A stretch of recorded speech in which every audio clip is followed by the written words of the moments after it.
안녕하십니까 성도 여러분, 최성수 목사의 말씀 묵상 시간입니다. 온전한 예배를 위해 캄보디아 바텀방 신학교에서 제공합니다. 본문은 요한복음 18장 1절로 24절까지의 말씀이고요.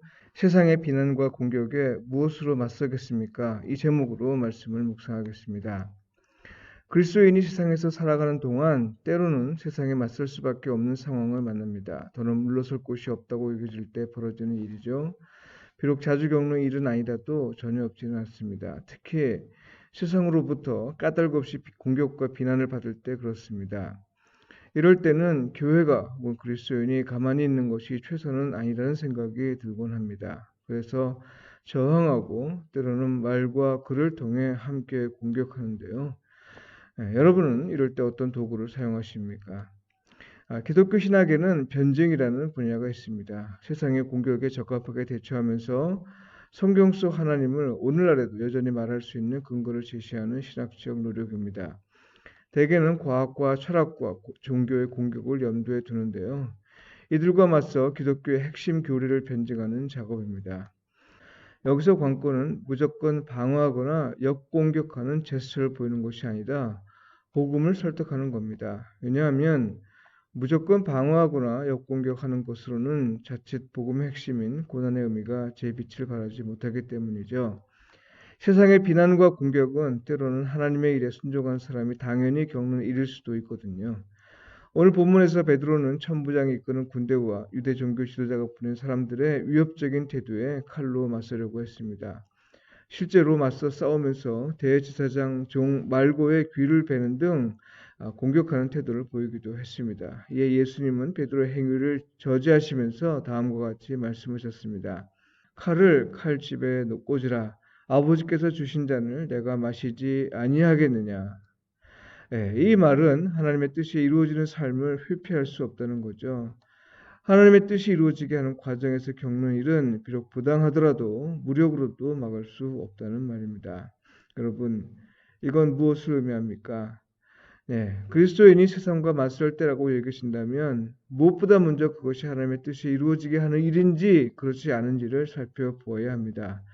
그 후에 무엇으로 맞설지를 생각해야 하는데요. 그건 무기도, 권력도, 재물도, 명예도 아닙니다. 오히려 그리스도인은 오직 하나님의 말씀에 순종하는 삶만으로 오롯이 맞서야 한다는 겁니다. 왜냐하면 그래야 예수 그리스도의 인격이 드러날 것이기 때문이죠. 우리의 순종을 통해 하나님은 당신을 나타내 보이시거든요. 예수님의 인격을 대하는 사람들의 태도를 보십시오. 예수님이 자기 정체를 드러내셨을 때 정작 예수님을 잡으러 온 사람들이 물러가서 땅에 엎드러지는지라 했습니다.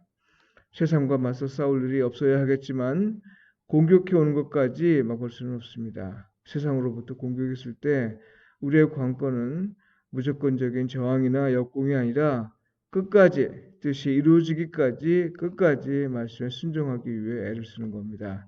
무엇이라 비난하든 또 어떤 방법으로 공격해 온다 하도요. 그리스도인이 주목해야 할 건 오직 하나님의 뜻입니다. 달리 말해서 하나님의 뜻이 자기에게 일어나게 하는 것이며 또한 그 뜻이 자기를 통해 이루어지게 하는 겁니다. 다시 말해서 하나님의 말씀에 순종하는 거죠. 말씀에 순종할 때 나타나는 건 예수 그리스도의 인격입니다. 비록 우리 자신은 약해도요. 순종하는 자는 누구도 감당할 수 없을 만큼 강합니다. 우리가 강하고 담대할 이유는 확신이 아니라 오직 순종입니다. 주의할 건요. 우리가 그 뜻을 이루기 위해 순종하는 것이 아니라는 겁니다. 우리는 다만 순종할 뿐이고요. 그 뜻을 이루시는 건 하나님이십니다. 순종했으나 하나님의 뜻이 나타나지 않은 것 같은 건 바로 하나님의 때가 아니기 때문입니다. 순종으로 하나님의 뜻을 이룰 걸 기대하는 사람은 순종을 가로막는 걸 제거하기 위해 무기를 사용하려고 합니다. 그러나 순종할 뿐이고 그 뜻을 이루시는 분은 하나님임을 믿는 사람은 때를 기다리며 인내합니다. 예수님은 말씀하셨습니다. 아버지께서 주신 잔을 내가 마시지 아니하겠느냐. 잠시 잠깐의 위기를 모면하는 것보다 순종이 더 중요함을 말씀하신 겁니다. 예수님의 고난은 아버지의 뜻에 순종한 결과로 겪을 수밖에 없는 일이었습니다. 우리 역시 그를 믿음으로써 같은 부름을 받았습니다. 그건 아버지 하나님의 뜻이 내게 일어나게 하고 또 나를 통해 이루어지도록 순종하는 삶으로의 부르심입니다. 성도 여러분, 오늘도 주 안에 구하시면서 순종을 통해 예수님의 고난의 의미를 묵상하며 사는 일에서 성령님의 인도하심을 받으시길 바라고요. 서로 사랑하고 서로 돕고 서로 세워주는 삶을 통해 하나님과 이웃에게 복음에 합당하게 반응하며 사시길 축복하며 기도합니다. 캄보디아에는 사순절이나 고난주간 등의 교회 절기에 무지합니다. 95%가 불교인 국가이기 때문이죠. 바탄방신학교 학생들이 성령으로 충만해 고난주간을 은혜 가운데 보낼 수 있도록 기도해 주십시오. 기도드리겠습니다. 주님, 우리가 세상과 맞설 일이 있을 때 오직 주의 말씀에 순종함으로써 그리할 수 있게 하옵소서. 우리가 순종할 때 주님의 인격과 사역에 나타남을 믿습니다. 그리스도인을 공격하고 비난하는 사람들이 우리의 순종을 통해 주님을 만날 수 있게 하소서. 예수님의 이름으로 기도드립니다. 아멘.